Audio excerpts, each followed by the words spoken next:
The warmest of festive greetings to you, and welcome to Merrily Ever Teaching! This is the podcast to help you enthrall your learners in a knowledge-rich curriculum using the best teaching method known to science, storytelling. To do this, we feature special guest educators who are passionately keen to empower your children. I am storyteller Chip Cahoon, and with me today is... Hi, I'm Rob. I work in a small village school just in Buckinghamshire. I currently teach Key Stage 2, but have worked with all year groups up to Year 6. Hi, I'm Toria, and I'm a Year 4 teacher at a large junior school on the south coast of England. I'm also the host of the Tiny Voice Talks podcast and author of the Tiny Voices Talk book. I'm Caitlin. I'm a Year 1 teacher in a little village school at the opposite end of Buckinghamshire. I've appeared on Toria's podcast and I'm a contributor to her book. Hi, I'm Nicola and I teach in a school in Southampton. I've taught all year groups and also worked with teachers at Teacher Training College. Hi, I'm Bex. I have experience teaching across the primary schools, so all the way from early years to Year 6. I've also been a deputy head and I also train trainee teachers. And today we are seeing what we can create with art, design and technology with a Christmas folktale from Mexico. You can listen to the story by downloading our sister podcast, Fables and Fairy Tales, or search our website, epictales.co.uk, for The Forbidden Christmas. There you'll find a video of me telling the story that you can share with your children. And if you're an EPIC educator as of December 2022, you'll also get the story as a paperback, brightly illustrated by the fabulous Mario Coelho, hopefully in time for Christmas if you're really, really quick. Don't worry if you missed that though, as you can also order the book from any bookshop, including Amazon, and EPIC educators can access the ebook and full audiobook through the Epic Tales app. In fact, let's take a moment to thank everyone who's signed up to be an EPIC educator so far, because by doing so, you are also supporting this podcast, so we can keep sharing these off-the-shelf lesson ideas every single week. Right now, though, let's continue our discussion with everybody here, and Lola and Don Pedro, and we're going to see what art we can create. But Toria, we have to mention how especially artistic you've been for our Christmas party by arriving as an angel, quite literally dressed as an angel, with complete with halo. That is, listeners, because it's basically shining down on my head. Why change, really? Let's just go with what I normally wear.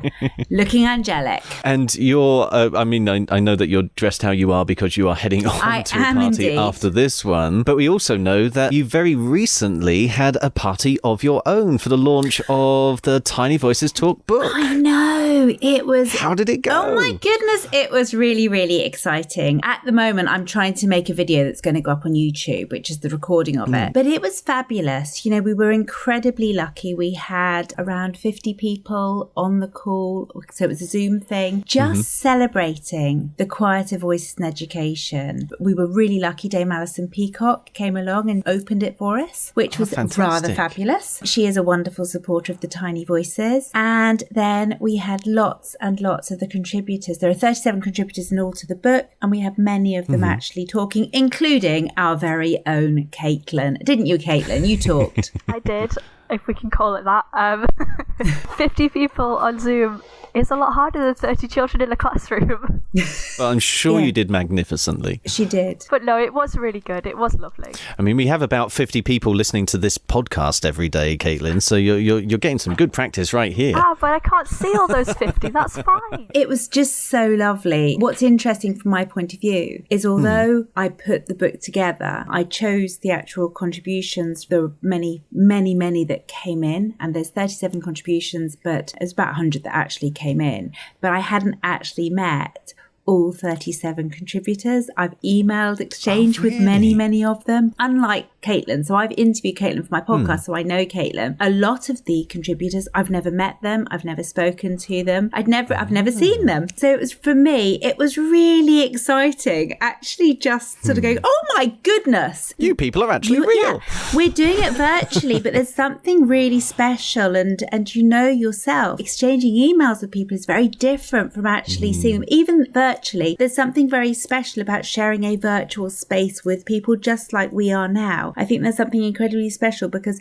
even though we are not physically together, we are sharing an experience together. And I think it's really nice. We can talk, we can see each other. And that's very much what the virtual launch was like. It was a really, really special moment in my life. And I think book launches themselves show just one of the magic things that art can do, and creativity. Well, that's what you've done, really. You've created something and it brings people together. And for most of the time, when you put a book out there, people are going to be reading it in a solitary space, because that's how reading works. Usually, you're reading it independently and on your own. But a book launch is where you get to see, no, actually, this is something that lots of people will be sharing in. Lots of people shared in the writing of this particular book, and lots of people are going to be reading it and benefiting from it. And that sort of celebration, that really shows what creativity is all about. Can we just have a very quick summary of what the book actually is? And I almost feel like I should ask Caitlin this question just so that we can see whether your brief worked, Toria. It's up to you, Caitlin. I'm happy to take the answer, or you can. Yeah. And somebody yesterday described it as a collection of essays. I think is probably a good way to describe it, because everybody's written something different, but they're all sort of tied together by the fact that everybody's an educator, one of the smaller voices. Nobody's well known in education spheres, but we all care deeply about what we do, sharing what we do. So I think we've sort of formed a little team now, a little community of tiny voices. It is really special to be part of. Wonderful. Well, I think that summed it up pretty well, don't you, Toria? It really did. And can I just say, slightly excited, I just literally received a message from my editor, and it's a picture of the book on a bookshelf, but not any bookshelf. It's Waterstones in Piccadilly. No way! Yay! Yeah, like seriously. So wow.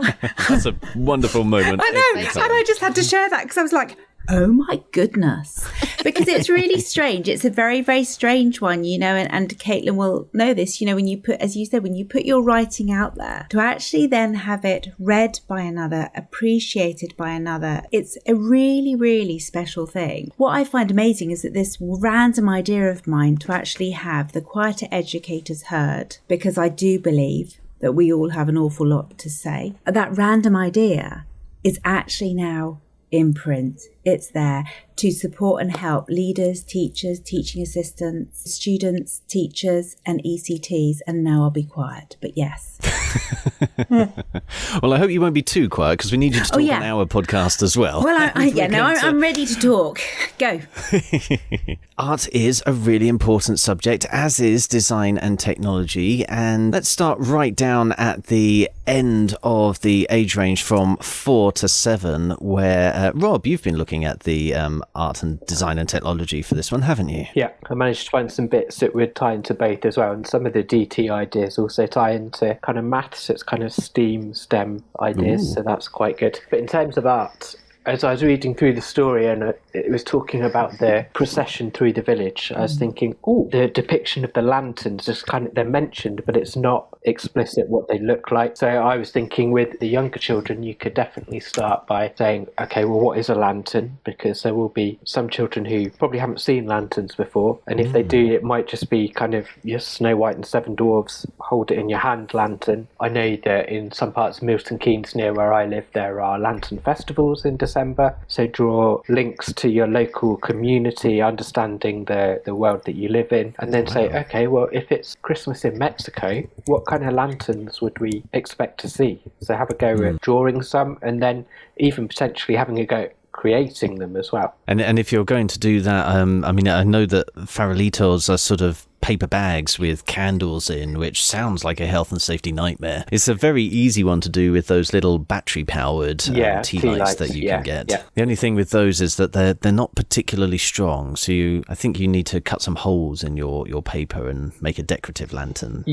Yeah, and I think I would probably have a go at making those with older children, but with younger children, I'd say, okay, let's just have a go at creating some Christmas lanterns, or let's have a go, like doing a lantern festival where it's all on bamboo canes and things like that. So kind of linking the story back to where they are, especially with your early years children going, well, this is what it's like in Mexico. Some children aren't even going to know the town that they live in or the county that they live in. So to bring it back to the experiences that they've got and they've had and are more likely to see, then that will benefit benefit them. I think this is a brilliant idea, because if you did that right at the start, before you even start the story, then you could really use it to hook your learners into the story, couldn't you? They've invested a bit of imagination. They can go on a little passada around your classroom, and then you can sit them still to listen to the tale. Yeah.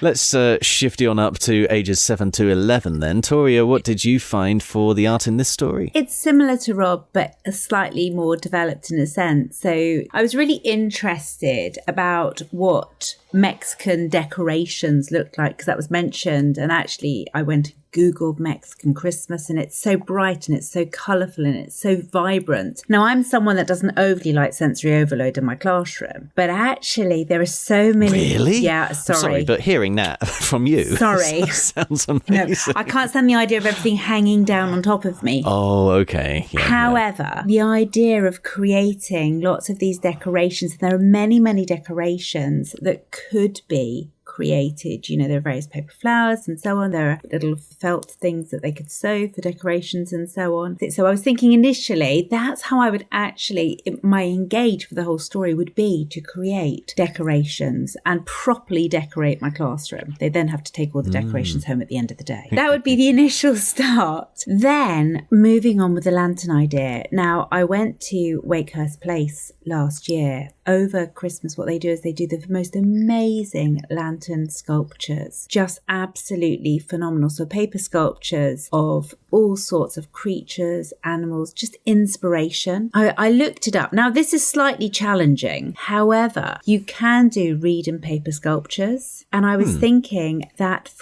especially for the upper key stage 2, reed and paper sculptures might work really beautifully. They would be able to design those and then put them together. You could start off by creating simpler paper sculptures, because there are many, many, many ideas out there for lanterns. But I really liked the idea of creating a lantern sculpture. But it's not going to be an easy one, but I just think that actually for those upper key stage 2s, wouldn't it be wonderful? You're also sort of showing there that fine line between art and DT at points, because that does require, sculpture does require a lot of preparing. Well, that's the thing. I was going to talk about the DT and I thought, oh no, but actually, it is very much, they would need to plan, they would need to design, they would need to think about the reeds, we would need to actually focus on what technical skills they would need in order to actually create the sculpture. And I think sometimes that's where DT becomes unstuck, when people don't actually consider the process through with the children, don't teach them the skills, because the whole thing with design technology is that we equip children with the skills so then they are able to apply those to their own design process and they are able to make it. But I do think that idea of lantern sculpture, they would be able to do that in upper key stage 2 if they are taught the appropriate skills. Well, everyone's nodding along with you there, Toria, but not more vehemently than Rob, though, who is going to move on to some design and technology for ages 4 to 7. So let's slide on down in our sleds back down to Rob and your age group. Before we do go on to DT, do you know what happens if you eat Christmas decorations? Oh, you're doing a Christmas cracker now? I do, and I've forgotten. Go on, what's the answer? You get tinselitis. Do you know, I can't remember whether that one was on last year's, but I can't remember. It might have been. We'll recycle it. as you should do with decorations. Yeah. I thought a couple of ideas. I've got making a Christmas-themed piñata. Yes. I'm glad someone's chosen piñatas. Whereas the lanterns which are used for the Posada might not have crossed the cultural gap of the Atlantic Ocean. Piñatas definitely have. So children will be more familiar with what they are and what they look like and what the idea is. But I thought, as it's Christmas, it's the end of term. In theory, we're still working 100 million miles an hour in schools, but we're starting to slow down just a little bit. I think everybody else thought that was another one of your Christmas cracker jokes there, Rob. No. Do some junk modelling. Make a Christmas piñata, fill it with sweets, fill it with stationery, fill it with whatever you like, and then at the end of term, bash it up. Reenact piñataing. Yeah. Excellent. One of the other ideas that I came up with, and this is the one which is more kind of maths based as well, but it's to look at how to build a bridge. So this would probably be like the upper end of Key Stage 1. So start looking at what shapes can you use to build a bridge, what techniques do you need to use, start thinking of, or looking at different designs of bridges. So your Roman arch with the keystone in the middle, look at a whole range of bridges, from like a simple wooden bridge to the Pont du Gard, technically not a bridge, but it looks like a bridge. Tower Bridge, how is that built? And then say, okay, if we were going to redesign the bridge for the village, what would you use? How would you do it?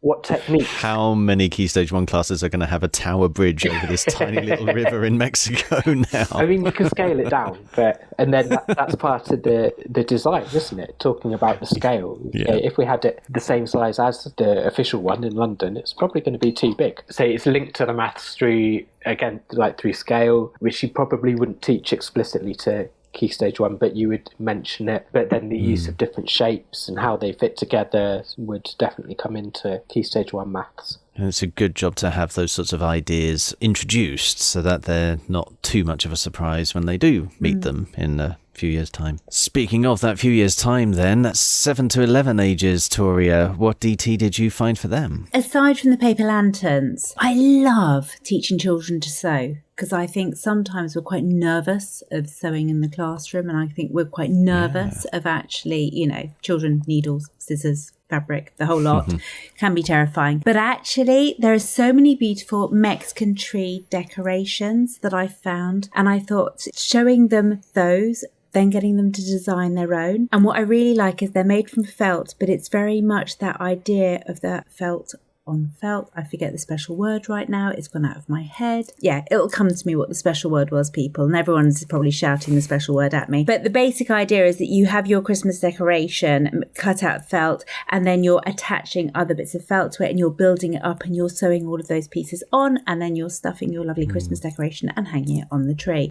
And I think it lends itself beautifully to children's sewing skills, but also to that lovely design. What a great present for someone for Christmas as well. Ka-ching. Absolutely. Yeah, and that's brilliant, because all of your ideas there could be woven into your telling of the story to make this a multi-day project with your children coming up to the end of term. All of them as well, especially that last one, Toria, could give them something to take home as well and remember the story. So yeah, and then in 30 years' time, when they're still hanging that same decoration on their tree, they will think back to Lola and her donkey, and they'll pass that story on to their children. I kind of don't want to ask this now, because that sounds like such a lovely note to end on. But Rob, do you have a Christmas cracker joke to finish this episode with?